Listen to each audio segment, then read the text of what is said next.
और जाके वहां ही पता लगा कि यहाँ तो बहुत कुछ है करने को होटल मैनेजमेंट में। कंप्यूटर क्लास सोच के तो गए थे पनीर बनाना है वहां तो इतना मिला देख। अच्छा वहां रोज आपको शेव करनी है, एक तो मेरे आती दाढ़ी इतनी ज्यादा है तो इसको भी घिसना है रोज और एवरी डे।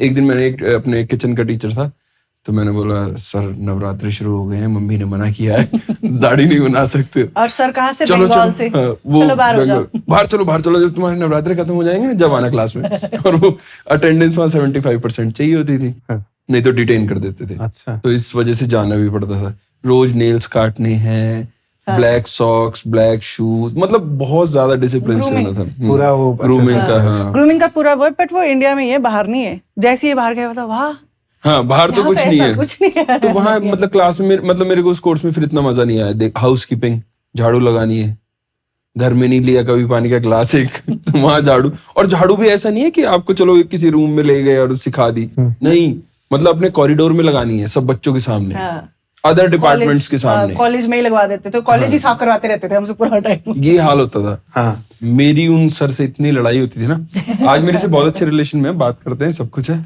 पर उस टाइम मेरे को वो इतने बुरे लगते थे ना, मजाक की बात नहीं है। मेरे को ऐसा लगता था भगवान कहाँ फंसाया है। और मुझे जब मैं गया था तो मेरे हिसाब से था कुछ करना ही नहीं है, मजे की जिंदगी है, जियो। ये भ्रम किसने डाला था माइंड में? होटल मैनेजमेंट के नाम सुन के सबके दिमाग में यही भ्रम आता है कि मजे की बस जिंदगी रोटी है। बनानी है, खाना बनाना है, हो जाएगा, इजी है, मजे करेंगे। और सबसे डिफिकल्ट पार्ट है अगर आप कनाडा ना जाओ और आपकी इंडिया में ट्रेनिंग है। इंटर्नशिप तो सबसे बहुत खराब ही है, difficult काम है। बहुत खराब इंटर्नशिप है इंडिया की। बताओ कुछ अपना एक्सपीरियंस इंटर्नशिप का इंडिया। मैंने तो इंडिया में करी नहीं है। इसने तो नहीं करी, मैंने मैंने करी बाहर है। करी, मेरी तो बाहर भी बहुत ही ज्यादा थी। खोलो कुछ राज। ज्यादा पत्ते नहीं खोलते वहां तो बहुत ही बुरा कोई हाल होटल था। मैनेजमेंट मतलब मेरे डे 1 17 आवर्स की शिफ्ट थी डे 1 और मिलता कितना था? महीने का 1000। हाँ। महीने का 1000 मिलता तो था। तुम्हें 1000 तो मिल रहा था। जो मैंने इंटर्नशिप करी थी नथिंग।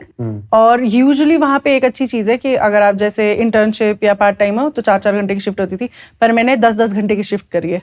सो दैट सिर्फ एक मोटिव से कि उन लोगों को मेरा काम अच्छा लगे, बाद में जॉब मिले, जो कि मुझे मिली भी। So it was worth it. पर 3 महीने बाप रे बाप, काम मैं अलग कर रही थी, स्कूल अलग जा रही थी और इंटर्नशिप अलग कर रही थी। बहुत काम किया मैंने उस टाइम। मतलब बहुत तसल्ली कराते हैं। आप बताओ यार, इंडिया वाला एक्सपीरियंस बताओ थोड़ा। इंडिया वाले तो मेरे हिसाब से तो बहुत बेकार एक्सपीरियंस है। एक तो आपको वहाँ सबने गालियां देनी है। अच्छा ठीक है। आपकी कोई वैल्यू नहीं है, ठीक है, क्योंकि आप ट्रेनी हो, आप तो उनके एक हेल्पिंग हैंड हो। तो जो सबसे बेकार काम है वो आपको दिया जाएगा। ओके।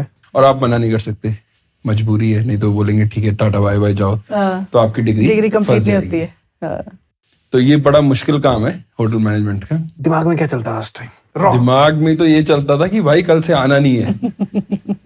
हॉस्टल में रहो या घर जाओ, कुछ भी। मैंने तो अपने घर फोन करके बोल दिया था कि मैंने तो करना नहीं है, कुछ और देख लो, कुछ हो सकता है तो। और मेरे घर वाले भी तैयार थे क्योंकि मैं अकेला लड़का हूँ तो लाडला हूँ फुल। तो इसलिए मेरे घर वाले भी तैयार थे कि ठीक है जैसे करना है। जब मैंने उनको बताया ना कि ऐसा करना पड़ रहा है। तुम अपने घर में कितना एज गैप के बाद भी हुए हो? हाँ, लाडला इसीलिए। मैं अपनी बड़ी वाली बहन से 9 साल छोटा हूँ और छोटी वाली से 7 साल। मतलब मेरे से तो दोनों ही बड़ी है, बट वैसे वो दोनों बड़ी छोटी है। अच्छा, वो दोनों बड़ी छोटी। ओके। कभी किसी के साथ बहस हुई वहां पे? हाँ। Every day. वो बताओ ना यार। सब टीचर्स के साथ लड़ाई होती थी, सब टीचर्स के साथ। जब तो वो मेरे को एप्रन पहनाना और झाड़ू हमारे हाथ में दे देना, मॉप, वेट मॉप और ये ड्राई मॉप कि हाँ करो। मैं तो पागल हो जाता था उस टाइम पे। मतलब मैं छोड़ने को तैयार होता था, बट प्रैक्टिकल होते थे, उनके मार्क्स जुड़ने हैं और वही आपको पास करेगा, तो थोड़ा बहुत करना पड़ता था। और मैं उन वाले बच्चों में से कभी नहीं रहा कि जो सर आप कैसे हैं, सर ये मिठाई वो वाला तो हिसाब नहीं रहा मेरा बिल्कुल भी। मेरे से तो टीचर मेरे को देख के, जबकि मैं कुछ बोलता भी नहीं था क्लास में, जब भी ऐसे सोचते थे कि कितना मतलब वो है कि मेरे को ये समझते हैं कि एटीट्यूड है। एटीट्यूड नहीं है, मैं बोलता ही कम हूँ।